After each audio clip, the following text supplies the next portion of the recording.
नमस्कार दोस्तों, मैं हूं योगेंद्र शर्मा, आपके अपने YouTube channel youth study point पर।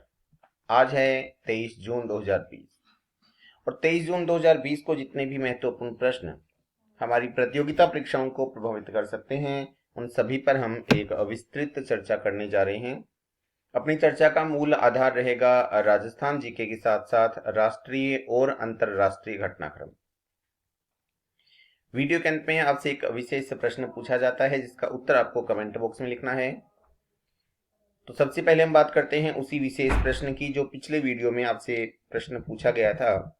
और पिछला प्रश्न था, कोविड-19 के तहत राज्य के उद्योगों को राहत देने हेतु सुझाव के लिए गठित टास्क फोर्स समिति के अध्यक्ष कौन बनाए गए हैं?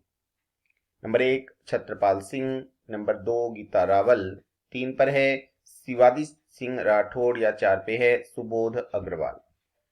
तो इसका सही उत्तर था गीता रावल। इसके बाद है अपना आज का विशेष प्रश्न, यानी आज के प्रश्न प्रारंभ करते हैं। तो यदि आपको वीडियो अच्छा लगे तो आप इसको लाइक जरूर करें और जिन्होंने सब्सक्राइब नहीं किया है वो सब्सक्राइब भी कर लें। तो आज का पहला प्रश्न है, हाल ही में राजस्थान से राज्यसभा की कितनी सीटों के लिए चुनाव संपन्न हुए हैं?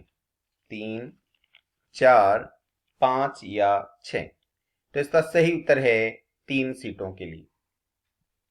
जो 3 सांसद चुने गए हैं, सबसे पहले हम उनकी बात कर लेते हैं। तो 3 सांसद चुने गए हैं, सी वेणुगोपाल, नीरज डांगी और राजेंद्र गहलोत। उसके बाद अपन बात करते हैं कि पूर्व में कौन 3 सांसद थे जिनका कार्यकाल पूरा हुआ है, यानी जिनकी सीट खाली होने पर ये चुनाव हुए हैं। तो रामनारायण रूडी, विजय गोयल और नारायण लाल, इन 3 का कार्यकाल पूर्ण होने के बाद अब जो चुने गए हैं, सी वेणुगोपाल, नीरज डांगी और राजेंद्र गहलोत। अब अपन एक बात करते हैं कि कुल कितने राज्यसभा में राजस्थान से सांसद हैं। तो राज्यसभा से कुल 10 सांसद चुने जाते हैं। वो कौन कौन हैं, मैं इनके बारे में बता देता हूं। तो वो हैं ओम माथुर, के जे अल्फोस, राजकुमार वर्मा, हर्षवर्धन सिंह, किरोड़ी लाल मीणा, भूपेंद्र यादव, मनमोहन सिंह, के सी वेणुगोपाल, नीरज डांगी और राजेंद्र गहलोत। ये 10 राजस्थान से राज्यसभा सांसद हैं। इसके बाद बात करते हैं अपन आज के दूसरे प्रश्न की। दूसरा प्रश्न है, केंद्र द्वारा FSSAI द्वारा जारी फूड सेफ्टी इंडेक्स में राजस्थान का कौन सा स्थान है? विकल्प हैं 10वां स्थान, 11वां स्थान, 12वां स्थान या 13वां स्थान। तो इसका सही उत्तर है 11वां स्थान। राजस्थान को 100 में से कुल 54.5 अंक मिले हैं, जबकि नियमानुसार 60 अंक से कम वाले राज्य कमजोर स्थिति में माने जाते हैं। अब अपन बात करते हैं कि FSSAI क्या है। तो फुल फॉर्म होती है food safety and standard authority of India, यानी भारतीय खाद्य सुरक्षा व मानक प्राधिकरण। इसकी वर्तमान अध्यक्ष हैं रीता तेवतिया। अब अपन इस इसकी चर्चा करेंगे कि किस आधार पर ये अंक दिए जाते हैं। तो किसी राज्य में भोजन की सेफ्टी हेतु, यानी खान पान में जिन वस्तुओं का प्रयोग किया जाता है उनकी सुरक्षा हेतु राज्य द्वारा किस प्रकार के कदम उठाए गए हैं और उनका हमें क्या लाभ मिला है, इसी आधार पर राजस्थान का 11वां स्थान है, जिसे केवल 54.5 अंक मिले हैं। इसके बाद है अगला प्रश्न, यानी आज का तीसरा प्रश्न। तीसरा प्रश्न है, जयपुर चिड़ियाघर के इकलौते मादा शुतुरमुर्ग का नाम क्या है जिसकी हाल ही में मृत्यु हुई है? वो विकल्प हैं महाबली, बाहुबली, शक्तिमान या हनुमान। तो इसका सही उत्तर है बाहुबली। बाहुबली को चेन्नई से 2 साल पहले ही लाया गया था। इसकी उम्र 6 वर्ष थी और ये कुछ समय से बीमार चल रहा था। चिड़ियाघर में केवल 3 शुतुरमुर्ग थे, जिनमें से 2 बचे हैं जो मादा शुतुरमुर्ग हैं, और जो बाहुबली मरा है वो एकमात्र नर शुतुरमुर्ग था। अब जो मादा शुतुरमुर्ग बची हैं उनका नाम है देवसेना और अवंतिका। वस्तुतः शुतुरमुर्ग वर्तमान समय में अफ्रीका में पाए जाने वाले एक उड़ान रहित पक्षी है। इसके बाद है आज का अगला प्रश्न। अगला प्रश्न है, ग्रीन पीस इंडिया द्वारा जारी एक रिपोर्ट के अनुसार राजस्थान का सबसे प्रदूषित शहर कौन सा है? जयपुर, जोधपुर, बीकानेर या भिवाड़ी?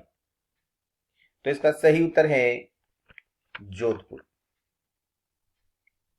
ग्रीन पीस इंडिया ने 21 जनवरी 2020 को एक रिपोर्ट जारी की।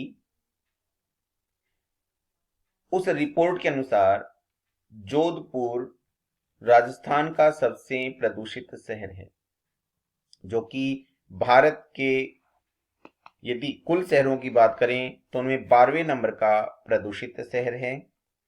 राजस्थान के अन्य जो शहर प्रदूषित शहरों में आते हैं तो दूसरे नंबर पे आता है भरतपुर, तीसरे पे है अलवर और चौथे पे है भिवाड़ी। इसके बाद है अगला प्रश्न। अगला प्रश्न है, हाल ही में हुए सूर्य ग्रहण रिंग ऑफ फायर को भारत में सबसे पहले कहां देखा गया, यानी भारत में यह सबसे पहले कहां दिखाई दिया? विकल्प हैं गंगानगर, बीकानेर, हनुमानगढ़ या चूरू? तो इसका सही उत्तर है गंगानगर। गंगानगर के सूरतगढ़ के पतरोड़ा गांव में रिंग ऑफ फायर जो मात्र 30 सेकंड तक दिखाई दिया को सबसे पहले वहीं देखा गया था। इसके बाद है आज का अगला प्रश्न। अगला प्रश्न है, किस राज्य में इंदिरा रसोई योजना लागू करने की घोषणा हाल ही में की गई है? राजस्थान, पंजाब, केरल या उत्तराखंड? तो इसका सही उत्तर है राजस्थान। राजस्थान में पहले से ही अन्नपूर्णा रसोई योजना चल रही थी। अभी हाल ही में मुख्यमंत्री ने जन जागरूकता अभियान की वर्चुअल रैली के समय यह ऐलान किया है कि राजस्थान में इंदिरा रसोई योजना गरीब परिवारों के भोजन हेतु लागू की जाएगी, जिसमें प्रति वर्ष 100 करोड़ रुपए का खर्च आएगा। इसके बाद है अपना अगला प्रश्न। अगला प्रश्न है, अंतरराष्ट्रीय योग दिवस हेतु 19 जून से 21 जून तक कौन सा अभियान चलाया गया था? विकल्प हैं yoga for health, yoga from home, नमस्ते योगा या योगा करो स्वस्थ रहो? तो इसका सही उत्तर है नमस्ते योगा। 19 से 21 जून तक नमस्ते योगा अभियान चलाया गया था। अंतरराष्ट्रीय योगा दिवस मनाया जाता है 21 जून को और यह सबसे पहले 2015 में मनाया गया था, क्योंकि 2014 की संयुक्त राष्ट्र संघ के 69वें सत्र में भारतीय प्रधानमंत्री श्री नरेंद्र मोदी ने अंतरराष्ट्रीय स्तर पर इसे मनाए जाने का प्रस्ताव रखा था।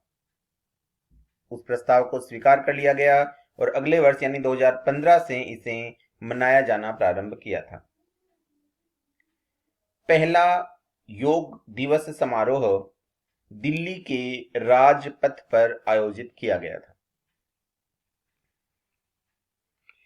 इस वर्ष की जो अंतरराष्ट्रीय योग दिवस की थीम है वो थी yoga for health, yoga at home. इस वर्ष की जो थीम है वो रखी गई थी yoga for health, yoga at home. अब एक बार मैं आपको बता दूं कि अंतरराष्ट्रीय व वर्ल्ड डे में क्या फर्क है, क्योंकि कई बार आपके सामने आता है अंतरराष्ट्रीय दिवस और एक नाम आता है वर्ल्ड डे यानी कि विश्व दिवस। तो क्या विश्व दिवस और अंतरराष्ट्रीय दिवस एक ही होते हैं या इनमें कोई अंतर है, वो बता रहा हूं। तो देखिए अंतर होता है। वर्ल्ड दिवस का मतलब है जो विश्व के सभी देशों में मनाया जाता है, लेकिन अंतरराष्ट्रीय दिवस का मतलब होता है कि वह दिवस जो एक से अधिक देशों में मनाया जाता है लेकिन सभी देशों में नहीं मनाया जाता। एक से ज्यादा देशों में मनाया जाता है लेकिन सभी देशों में नहीं मनाया जाता, उसे कहते हैं अंतरराष्ट्रीय योग दिवस। जबकि जो राष्ट्रीय दिवस होता है, जिसको आप राष्ट्र दिवस कहते हैं, वो केवल एक ही राष्ट्र में मनाया जाता है। इसके बाद है अगला प्रश्न। अगला प्रश्न है स्वीडन की मैपिंग टेक्नोलॉजी कंपनी मेपिलरी का अधिग्रहण हाल ही में किसके द्वारा किया गया है? वो विकल्प हैं फेसबुक, अमेजॉन, गूगल या व्हाट्सएप। तो इसका सही उत्तर है फेसबुक। फेसबुक के द्वारा हाल ही में स्वीडन की मैपिंग टेक्नोलॉजी कंपनी मेपिलरी का अधिग्रहण कर लिया गया है। आपको ध्यान होगा फेसबुक ने एक ऑनलाइन मुद्रा प्रचलित की थी जिसका नाम था लिब्रा। इसके अलावा भारत में i4 इंसेंटिव के नाम से एक कार्यक्रम चलाया था फेसबुक ने कोविड-19 के लिए। इसके बाद है अपना आज का अगला प्रश्न। अगला प्रश्न है किस राज्य सरकार द्वारा हाल ही में ओला इमरजेंसी सेवा का अनावरण किया है? विकल्प हैं तमिलनाडु, आंध्र प्रदेश, मिजोरम या कर्नाटक। तो इसका सही उत्तर है एक नंबर विकल्प तमिलनाडु। अब हम बात करेंगे कि ओला इमरजेंसी सेवा क्या है और इसका अनावरण क्यों किया गया है। तो देखिए तमिलनाडु में जितने भी हॉस्पिटल्स हैं उन सभी हॉस्पिटल्स की मैपिंग ओला की वेबसाइट पर कर ली गई है, जिसके द्वारा जितने भी नॉन कोविड पेशेंट हैं यानी जिनको कोविड-19 नहीं है, जो कोविड-19 से ग्रसित नहीं हैं, वे लोग ओला के द्वारा अपनी स्वास्थ्य जांच कराने हेतु हॉस्पिटल्स में जा सकते हैं और अपनी जांच करवा सकते हैं ताकि उन्हें किसी भी प्रकार की असुविधा न हो। अब इस सेवा को अनावरण किया है तमिलनाडु ने। तो तमिलनाडु की राजधानी है चेन्नई, मुख्यमंत्री हैं के पलानीस्वामी और राज्यपाल हैं बनवारी लाल पुरोहित। इसके बाद है आज का अपना अगला प्रश्न। अगला प्रश्न है भारत ने किस देश से 12 सुखोई विमान खरीदे हैं या खरीदने के लिए समझौता किया है? विकल्प हैं अमेरिका, रूस, फ्रांस या जापान। तो इसका सही उत्तर है रूस। भारत ने 12 सुखोई विमान खरीदने की रूस के साथ एक समझौता किया है। इसके अलावा 21 मिग विमान व 29 लड़ाकू जेट विमान खरीदने का समझौता भी रूस के साथ किया है, जो कि वर्तमान समय में चीन के साथ चल रहे टकराव के कारण हुआ है। और इसी के लिए श्री राजनाथ सिंह रूस की यात्रा पर भी गए हैं। यदि अपन बात करें रूस की, तो रूस की राजधानी है मॉस्को, राष्ट्रपति हैं व्लादिमीर पुतिन और प्रधानमंत्री हैं मिखाइल मिशुस्तिन। इसके बाद है अगला प्रश्न। अगला प्रश्न है हाल ही में किसने कोविड-19 स्क्रीनिंग हेतु अल्ट्रासाउंड पद्धति को विकसित किया है? IIT Palakkad, IIT Mumbai, IIT Bengaluru या आईआईटी चेन्नई? तो इसका सही उत्तर है आईआईटी पलक्कड़। आईआईटी पलक्कड़ केरल में है और आईआईटी पलक्कड़ के द्वारा ही कोविड-19 की स्क्रीनिंग हेतु एक अल्ट्रासाउंड पद्धति को विकसित किया है। इसके बाद है आज का अगला प्रश्न। अगला प्रश्न है, किस राज्य में अमेजन को शराब बिक्री की होम डिलीवरी की अनुमति प्रदान की गई है? यानी शराब अमेजन के द्वारा घरों तक पहुंचाई जाएगी ऑनलाइन। तमिलनाडु, आंध्र प्रदेश, पश्चिमी बंगाल या कर्नाटक? तो इसका सही उत्तर है पश्चिमी बंगाल। पश्चिमी बंगाल में अमेजन को शराब की होम डिलीवरी की अनुमति प्रदान की गई है। अमेजन के साथ बिग बास्केट को भी होम डिलीवरी की अनुमति दी गई, यानी अमेजन और बिग बास्केट दोनों पश्चिम बंगाल में शराब की होम डिलीवरी कर सकेंगे। यदि पश्चिम बंगाल में इसकी अनुमति दी गई है तो हम एक बार पश्चिम बंगाल की बात करें। राजधानी है कोलकाता, मुख्यमंत्री हैं ममता बनर्जी और राज्यपाल हैं जगदीप धनखड़। कोलकाता में ही संधाने ऐप लॉन्च की गई है। वह मातृ समृष्टि तथा स्नेहर पोरोश योजना को भी प्रारंभ किया गया है। इसके बाद है अगला प्रश्न। अगला प्रश्न है, किस देश के द्वारा कोविड वार्न ऐप को विकसित किया गया है? विकल्प हैं जापान, इटली, जर्मनी व फ्रांस। तो इसका सही उत्तर है जर्मनी। जर्मनी में ब्लूटूथ से ऑपरेट होने वाले कोविड वार्न ऐप को विकसित किया गया है, जो कि कोई भी कोविड-19 से ग्रसित व्यक्ति यदि उनके संपर्क में आता है तो यह उसे वार्न कर देगी, यानी ये इस ऐप के द्वारा उसे पहले ही बता दिया जाएगा कि ये कोविड-19 से ग्रसित है या नहीं। इससे पहले इटली के द्वारा भी एक ब्रासलेट बनाया गया था, आई फील यू। ब्रासलेट का नाम था आई फील यू, जो कि रेडियो तरंगों से संचालित होता था और कोविड-19 से ग्रसित व्यक्तियों के बारे में जानकारी देता था। अब हम बात करते हैं जर्मनी की। तो जर्मनी की राजधानी है बर्लिन और वहां के प्रेसिडेंट हैं Frank Walter Steinmeier. Frank Walter Steinmeier. उसके बाद है अगला प्रश्न। अगला प्रश्न है, 11 लाख करोड़ के बाजार मूल्यांकन मूल्य को पार करने वाली पहली भारतीय कंपनी कौन बनी है? रिलायंस इंडस्ट्री, इन्फोसिस, टाटा इलेक्ट्रॉनिक्स या बिरला कम्युनिकेशन? तो इसका सही उत्तर है 1 number Reliance industry. Reliance industry पहली भारतीय कंपनी बनी है जिसने 11 लाख करोड़ के बाजार मूल्यांकन मूल्य को पार कर लिया है। इसके चेयरमैन हैं मुकेश अंबानी और ये इस कंपनी ने हाल ही में अपने आप को पूर्णतया ऋण मुक्त घोषित कर दिया है। इसके बाद है आज का अगला प्रश्न। इस वर्ष मनाए गए विश्व संगीत दिवस की थीम क्या रखी गई है? विकल्प हैं music at the intersection, music and music, music is intersection और music is a thought of life.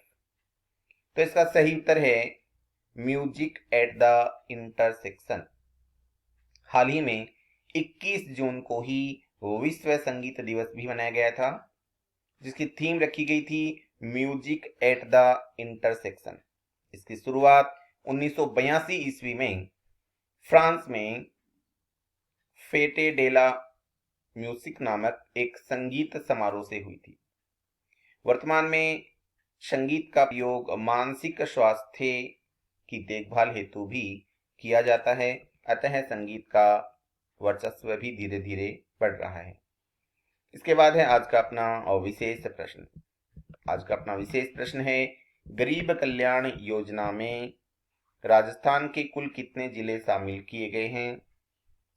6 जिले, 22 जिले, 21 जिले या 25 जिले। इसी के साथ आज की वार्ता अपनी समाप्त होती है। अगली वार्ता के लिए अपन कल फिर मिलेंगे। तब तक के लिए जय हिंद, जय भारत।